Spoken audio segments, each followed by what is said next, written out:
Cette vidéo est sûrement ma dernière vidéo sur Crysis Protocol. Bonjour et bienvenue dans Dungeon Attack. Aujourd'hui, on va peindre Red Skull.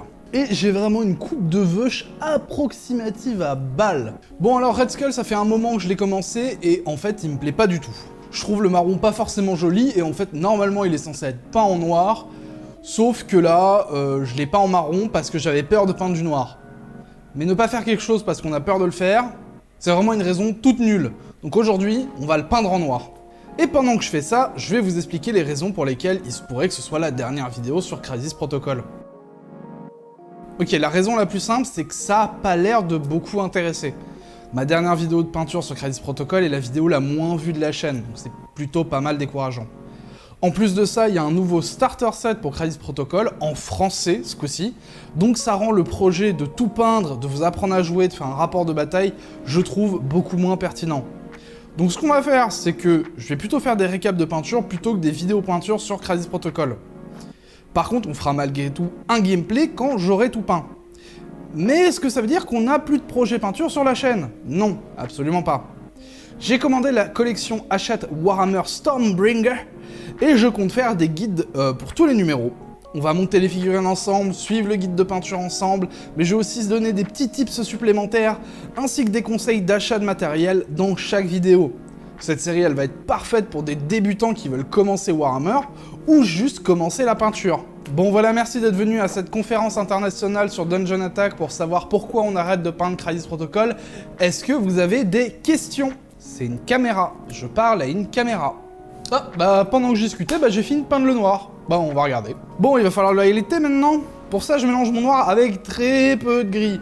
Pour avoir un résultat que je trouve satisfaisant, j'essaie d'y aller progressivement et jamais mettre directement du gris. Bah ouais, on veut que ce soit noir au final. Pour tout ce qui est boucle de ceinture et boutons, je me suis senti courageux et j'ai fait un non-metallic metal doré. Bon, par contre, je suis très nul en non-metallic metal, donc le résultat, il est pas top. Bon, les vêtements et les ceintures, c'est fait. On va tenter de retoucher le cube. Je rêve ou il vient de faire une tentative de suicide? Pour le cube, j'ai retouché avec du turquoise et j'ai fait un petit edge highlight en blanc pour essayer de faire ressortir chaque angle.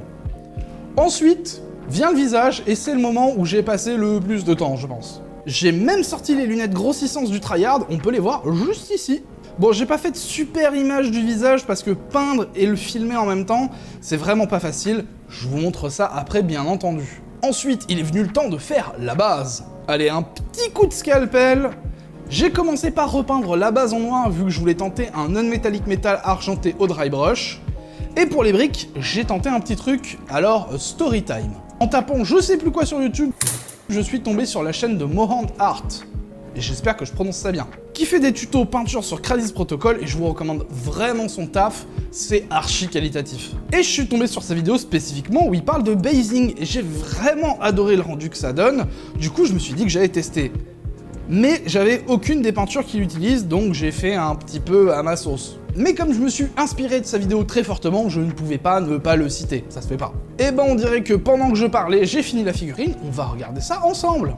Bon, alors qu'est-ce qui me plaît et qu'est-ce qui me plaît moins sur cette petite figurine? Alors déjà je suis assez content du visage, je trouve que j'ai fait un bon taf de blending pour vraiment avoir un bon contraste et que ce soit pas... que ça détonne pas entre les différentes teintes. Les yeux sont ce qu'ils sont, hein. Les yeux, je m'y suis repris à 5 fois pour l'œil gauche et à 4 fois pour l'œil droit.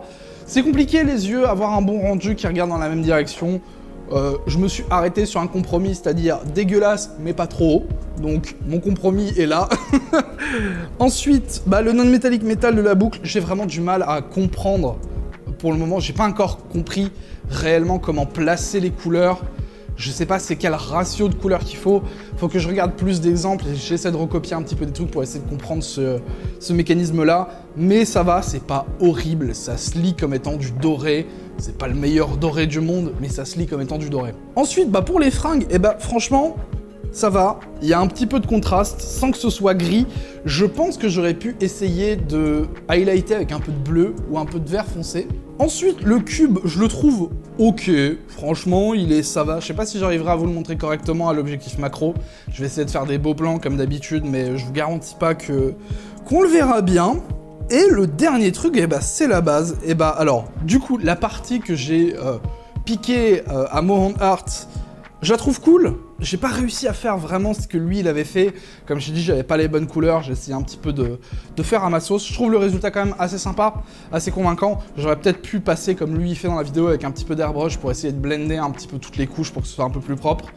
Mais franchement ça va, c'est pas dégueulasse, c'est assez sympa, ça change en plus de ce que je faisais. Et par contre pour le non-metallic metal du coup de la grille, eh ben, franchement je suis assez satisfait. Hein. Le dry brush c'est une technique formidable quand on arrive à l'utiliser correctement.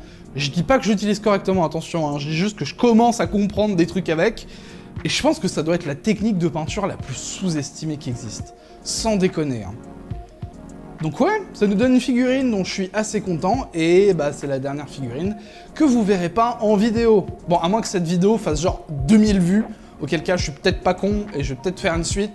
Mais voilà, c'est la dernière vidéo Marvel Crisis Protocol. J'espère que le petit bout d'aventure qu'on a fait sur ce jeu vous plaira. Je vous fais des bisous, je vous dis à une prochaine, prenez soin de vous, ciao.